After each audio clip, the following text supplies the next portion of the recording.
हम लोग को पता है कि बिहार के छात्र, जब पटना के छात्र फिजिकल प्रोटेस्ट करेंगे, उस फिजिकल प्रोटेस्ट को कोई नहीं रोक पाएगा। वो आंधी है, तूफान है वो। आप ये समझिए कि उसको रोक पाना मुश्किल ही नहीं, नामुमकिन भी है। हम लोगों ने भी अपने हाथ जोड़ लिए कि अब हमसे नहीं हो पा रहा। सारे शिक्षकों ने हाथ जोड़ लिया कि अब हमसे नहीं हो पा रहा है। और बच्चों को अब हम लोगों के कंट्रोल में भी ये बच्चे नहीं हैं। बच्चे अब आउट ऑफ कंट्रोल हो चुके हैं और बच्चों को हर हाल में उनका हक देना पड़ेगा, चाहे आप जैसे दीजिए। हम भी आपको किस हक से रोकेंगे, किस मुंह से रोकेंगे कि आप कैसे रुक जाओ? हम आपको क्या जवाब देंगे? क्या हम एनटीपीसी में और बच्चों का रिजल्ट करवा रहे हैं, आप रुक जाओ? क्या हम सीबीटी 2 हटवा रहे हैं कि आप रुक जाओ? और किसी भी बच्चे पर किसी भी प्रकार का एफआईआर नहीं होना चाहिए, क्योंकि उनके भी कैरियर का सवाल है। और अगर आप एफआईआर करते हैं और उनके बच्चों का भविष्य बर्बाद होता है, तो इस बात के लिए दोषी आप होइएगा। अगर आपको ऐसा लगता है कि हम लोगों ने असंवैधानिक कार्य किया है, तो हम आपको अरेस्ट करने की भी ज़रूरत नहीं पड़ेगी। आप जहां कहिएगा हम लोग आ जाएंगे और एक लाइन में खड़े होकर के हम लोग गिरफ्तारी दे देंगे। नमस्कार, आप देख रहे हैं द इंडिया टॉप। मैं हूं आदेशपुरी। आरआरबी अभी काफ़ी विवादित चल रहा है। आपको बता दें कि एनटीपीसी रिजल्ट आने के बाद से ही छात्र आक्रोशित थे। तो वही परसों ग्रुप डी को लेकर एक नोटिफिकेशन जारी हुआ, जिसमें ये कहा गया कि अब ग्रुप डी का 23 फरवरी से होने वाले परीक्षा के बाद मेंस भी लिया जाएगा। और आप देख सकते हैं कि बिहार में इसकी शुरुआत हुई पटना से, और देखते ही देखते जंगल की आग की तरह ये आंदोलन चारों तरफ फैल गया और हिंसा भी होने लगी। पटना में ही कल भिखना पहाड़ी में जम के लाठी डंडा चला पुलिस का। वही आरा में ट्रेनों में भी आग लगा दी गई। आपको बता दें कि शिक्षक जो हैं वो लगातार अपील कर रहे हैं छात्रों से कि वो शांतिपूर्ण संवैधानिक तरीके से अपना विरोध दर्ज करें। हमारे साथ हैं एसके झा सर हैं। तबीयत खराब थी इनकी, घर गए थे, लेकिन ऐसी स्थिति आई तो ये दौड़े दौड़े पटना आए ताकि छात्रों का मदद कर सके और उनकी आवाज़ को अच्छे तरीके से सरकार के पास पहुंचा सके। सर, जैसा हो रहा है क्या देख रहे हैं आप? और अभी कुछ खबर भी आ रही है इससे रिलेटेड। देखिए, अभी खबर आ रही है कि परीक्षा को स्थगित कर दिया गया है और एक नए प्रतिनिधिमंडल का गठन होगा और उसके बाद फिर कोई फैसला लिया जाएगा, क्योंकि ये करना ही होना ही था। आप ये समझिए आदेश जी, आप तो शुरू से जुड़े हुए हैं। हमेशा फिजिकल प्रोटेस्ट को रोकने का काम हम लोगों ने किया है। इसके लिए छात्र हम लोगों को गाली भी दिए और छात्रों की गाली भी सुने कि सर आप ही लोग नहीं चाहते हैं कि एग्ज़ाम हो। जबकि फिजिकल प्रोटेस्ट हम लोग को पता है कि बिहार के छात्र, जब पटना के छात्र फिजिकल प्रोटेस्ट करेंगे, उस फिजिकल प्रोटेस्ट को कोई नहीं रोक पाएगा। वो आंधी है, तूफान है वो। आप ये समझिए कि उसको रोक पाना मुश्किल ही नहीं, नामुमकिन भी है। ये हम बहुत अच्छे से जानते थे, इसलिए हम कभी भी फिजिकल प्रोटेस्ट को सपोर्ट नहीं करते थे। लेकिन जब हम लोगों ने ट्विटर कैंपेन भी चलाया और उससे कोई रिजल्ट नहीं निकला, तो बाकी जब हम लोग उसको बच्चों को जवाब ही नहीं दे पा रहे हैं कि अब तुम्हारे लिए हम ये कर ही नहीं पा रहे हैं, तो हम लोगों ने भी अपने हाथ जोड़ लिए कि अब हमसे नहीं हो पा रहा है। सारे शिक्षकों ने हाथ जोड़ लिया कि अब हमसे नहीं हो पा रहा है, क्योंकि हम लोग हमेशा ट्विटर कैंपेन के जरिए रिजल्ट तक पहुंच जाते थे और बच्चे थोड़ा बहुत नाराज़ भी होते थे, लेकिन बाद में कहते थे कि ठीक है सर, ट्विटर कैंपेन के जरिए ही हो जाता है। बच्चे, आपको लगता है कि बच्चे, ये वो बच्चे थोड़े ना हैं जो आंदोलन करने वाले हैं। ये वो बच्चे हैं जो घर में बैठ के 6x3 के कमरा में पढ़ने वाले हैं। तो समझिए, इनके साथ जो अन्याय हो रहा था वो फूट कर बाहर निकला। और उस दिन की घटना जब हमको किसी ने बताई कि 5 लोग थे और 5 लोगों से कब 5,000 बच्चों में कन्वर्ट हो गया, 10,000 बच्चों में कन्वर्ट हो गया, राजेंद्र नगर टर्मिनल वाली घटना, वो कोई नहीं जान पाया। क्योंकि सर वही बात है, आग लगी हुई थी। उसके बाद थोड़ी सी चिंगारी और लगा दी कि भैया ग्रुप डी में हम मेंस ले लेंगे आपसे। तो सारी बातें गलत हो रही थी बच्चों के साथ, और बच्चों को अब हम लोगों के कंट्रोल में भी ये बच्चे नहीं हैं। बच्चे अब आउट ऑफ कंट्रोल हो चुके हैं और बच्चों को हर हाल में उनका हक देना पड़ेगा, चाहे आप जैसे दीजिए। इसलिए प्यारे बच्चों, हम लेकिन आपसे एक नम्र निवेदन करेंगे कि आज 26 जनवरी है, किसी भी प्रकार का हिंसक घटना कोई नहीं करेगा, क्योंकि आज संविधान दिवस है और यहाँ असंवैधानिक दिवस इसको एकदम नहीं बनाना है और असंवैधानिक कार्य भी नहीं करना है। तो प्यारे बच्चों, इस पर एकदम ध्यान देना है और किसी भी प्रकार का असंवैधानिक काम नहीं करना। अब तो और अभी नहीं करना है, इसलिए नहीं करना है कि रेलवे भर्ती बोर्ड ने जब ये आश्वासन दिया है है कि इस पर एक प्रतिनिधिमंडल का गठन होगा और बहुत जल्द इस पर फैसला लिया जाएगा।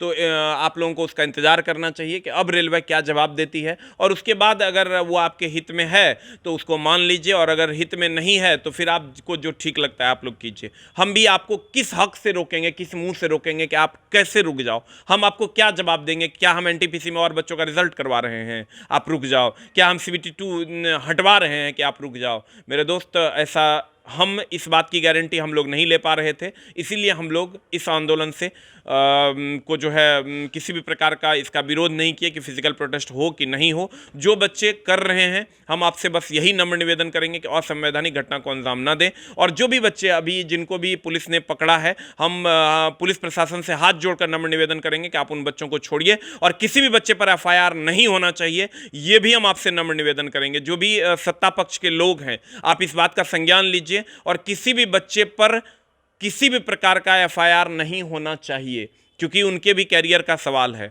और अगर आप एफआईआर करते हैं और उनके बच्चों का भविष्य बर्बाद होता है तो इस बात के लिए दोषी आप होइएगा। इसलिए किसी भी बच्चे को के ऊपर एफआईआर नहीं होना चाहिए। और जो भी बच्चे अभी घायल हैं या जिन बच्चों को मदद की ज़रूरत है, आप मदद के लिए सीधा हमारे पास आइए, हम आपकी मदद करेंगे। लेकिन हम आपसे हाथ जोड़कर नम्र निवेदन करेंगे कि कोई भी बच्चा असंवैधानिक कार्य नहीं करेगा। सर, नियत आपको क्या लगता है सर रेलवे का? परसों जो है छात्र नाराज थे और उस समय विज्ञापन में 3 साल बाद संशोधन करके जोड़ा जाता है सीबीटी 2। क्या ऐसा होता है कि विज्ञापन के नियमों का 3 साल बाद उसमें परिवर्तन किया जाए? देखिए, इतना बड़ा परिवर्तन नहीं होता है कभी। आपने भी नहीं देखा होगा, आपका भी इतना बड़ा करियर रहा है, आप भी पीसीएस की तैयारी करते हैं थे, तो कहीं आपने भी कभी ऐसा नहीं देखा होगा कि इवन किसी ने कभी ऐसा नहीं सुना होगा कि परीक्षा से 1 महीना पहले कह दिया गया कि हम मेंस ले लेंगे आपका। तो ये तो कहीं ना कहीं से गलत है, अन्याय है। आप मेंस का मतलब ही यही हुआ कि सर आप परीक्षा को बहुत लंबा खींचना चाहते हैं। देखिए, आप अगर कहिएगा कोचिंग को माफिया आप कहते हैं, तो कोचिंग वाले के लिए तो ये बहुत बड़ा फ़ायदा हो गया कि उसको तो 1 साल तक अब बच्चे पढ़ेंगे उनसे। लेकिन ये अब बर्दाश्त नहीं हो रहा है। अब लगता है किसी तरीके से बच्चा का ज्वाइनिंग हो जाए, कि अब ये जो बच्चे मेंटली, अब बच्चे गलत डायरेक्शन में जा रहे हैं। आप ये समझिए कि आप किसी भी बच्चे को आप ये सोचिएगा कि उसके हाथ में एक पत्थर थमा दिया जाए। हम तो ये सोचते हैं कि बच्चे के हाथ में कलम कैसे आए। हम टीचर कभी ये सोचेंगे कि उसके हाथ में पत्थर, उसके लिए एक अलग लोग हैं, अलग इसके संगठन के लोग होते हैं, अलग ये पाकिस्तानी होंगे जो ऐसा सोचते होंगे।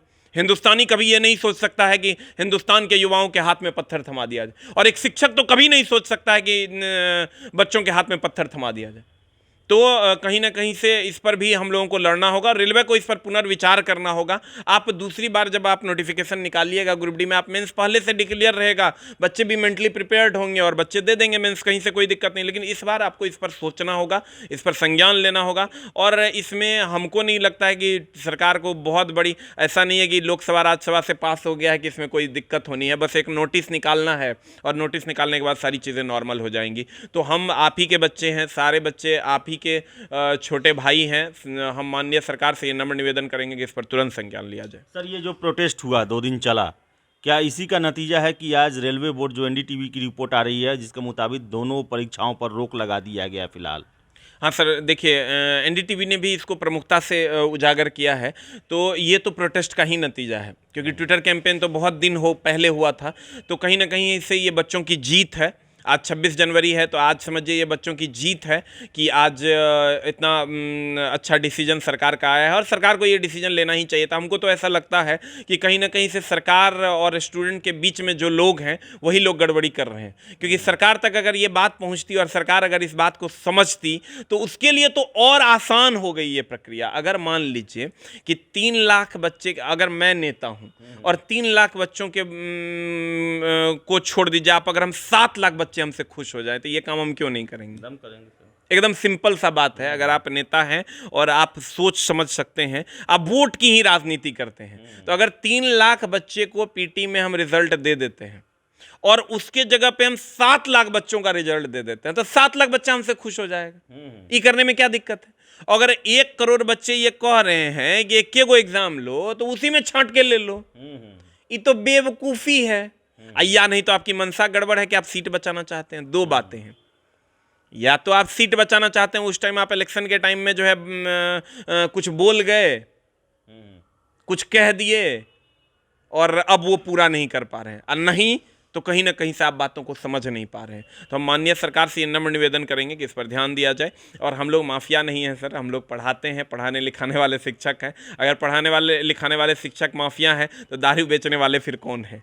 तो उस बात का जवाब तो आपको देना होगा। और बच्चे इतने बेवकूफ़ नहीं हैं। हम टीचर, अब आप कहिएगा, बहुत सारे लोगों का सवाल है कि टीचर रोड पे क्यों नहीं आ रहे हैं। अगर टीचर रोड पे आएंगे तो सरकार के लिए ये कहना बहुत आसान हो जाएगा कि कोचिंग माफियाओं का काम है। सर एक प्रश्न भी डीएम साहब परसों कहें कि कोचिंग संस्थानों की भूमिका की जांच की जाएगी। आखिर सर कैसे एक शिक्षक छात्र के हित से अलग कैसे हो सकता है? अगर उनके साथ अन्याय होगा तो शिक्षक बोलेगा ही बोलेगा, उनको कहेगा ही कि अपने हक के लिए आप लड़िए। देखिए, अगर आपको डीएम साहब को लगता है कि हम लोगों ने गलती की है तो उसके लिए संविधान है, आज संविधान दिवस भी है, तो आप एकदम शानदार सा एक धारा लगाइए और हम लोगों को अंदर कर दीजिए।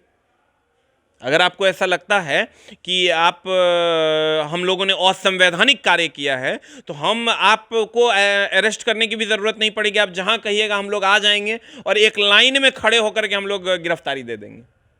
और जो धारा हम लोगों पे बनेगा उस धारा के तहत हम लोग सज़ा लेने के लिए तैयार हैं। हम लोग ले लेंगे सज़ा और बहुत आसानी से हम लोग जेल में चले जाएंगे। और लोगों को तो दारू माफियाओं को पकड़ने के लिए आप लोग को थोड़ा दौड़ना भी पड़ता होगा। हम लोगों को पकड़ने के लिए तो बस एक नोटिस आप निकाल दीजिए, हम डीएम कार्यालय के सामने उपस्थित हो जाएंगे, आप हमको बंद कर दीजिए। हम आपके हर डिसीजन को सुनने के लिए तैयार हैं। लेकिन हम लोगों ने तो कोई असंवैधानिक कार्य किया ही नहीं है। और अगर आपको ऐसा लगता है तो आप जब चाहें हम लोगों को बंद कर दीजिए, हम आपके साथ हैं। हम कभी भी प्रशासन के विरोध में नहीं हैं, क्योंकि प्रशासन है तभी आज शांति व्यवस्था और इतनी सारी चीज़ें हो रही है। वही प्रशासन है जो 24 घंटा जग कर लोगों की सुरक्षा करता है। तो प्रशासन के विरोध में हम लोग नहीं हैं, लेकिन हम लोग एक भी असंवैधानिक कार्य नहीं किए हैं। और आप कहते हैं कि अगर हम लोग माफिया हैं तो हम लोगों की फीस 300 रुपये है, 299 रुपये में हम लोग पढ़ाते हैं, 10 रुपये भी हमारी फीस है। और उस पर 18% जीएसटी और 30% इनकम टैक्स देते हैं। तो अगर हम लोग माफिया हैं तो फिर आप जो आपको दिल करता है सर, हम लोग को जहां बुलाइएगा हम आ जाएंगे। हम आपकी रिस्पेक्ट करते हैं। और डीएम साहब से हम नम्र निवेदन करेंगे कि इस बात को आप अगर बोल रहे हैं तो इसकी सत्यता की भी जांच की जाए। और अगर हम लोग दोषी पाए गए तो हम लोगों को जहां आप कहिएगा हम लोग आ जाएंगे, हमको बंद कर दिया जाए। ठीक है सर। तो एसके झा सर थे, खुल के बोले और जानकारी भी दिए हैं। आपको बताएं कि एनडीटीवी का अभी रिपोर्ट आ रहा है, ट्वीट आ रहा है कि रेलवे ने दोनों परीक्षाओं पर फिलहाल रोक लगा दी है और एक कमेटी का गठन किया जाएगा जिसमें छात्रों के प्रतिनिधि भी रहेंगे और उनसे रेलवे बोर्ड बात करेगा कि आखिर गड़बड़ी कहाँ हुआ है। तो विस्तार में जो भी इसकी सूचना है वो निकल के आएगी। लेकिन फिलहाल हम आपको ये बताएं कि आपके आंदोलन का, प्रोटेस्ट का जीत हुआ है और रेलवे मंत्रालय को ने संज्ञान लिया है, फिलहाल रोक लगाया है और बातें होंगी, उसके बाद जो है कोई निर्णय पर जाया जाएगा। तो फिलहाल हम भी आपसे रिक्वेस्ट करते हैं कि 26 जनवरी है, संविधान दिवस है आज, और ऐसे में कोई भी असंवैधानिक कार्य न करें, हिंसा तो कतई न करें, उसको स्वीकारे ही नहीं, चाहे कितना भी गुस्सा हो। तो देखते हैं आगे क्या होता है। लेकिन फिलहाल जो है सुकून वाली खबर है। और जो भी अपडेट होगा बने रहिए आप द इंडिया टॉप के साथ। बहुत बहुत धन्यवाद।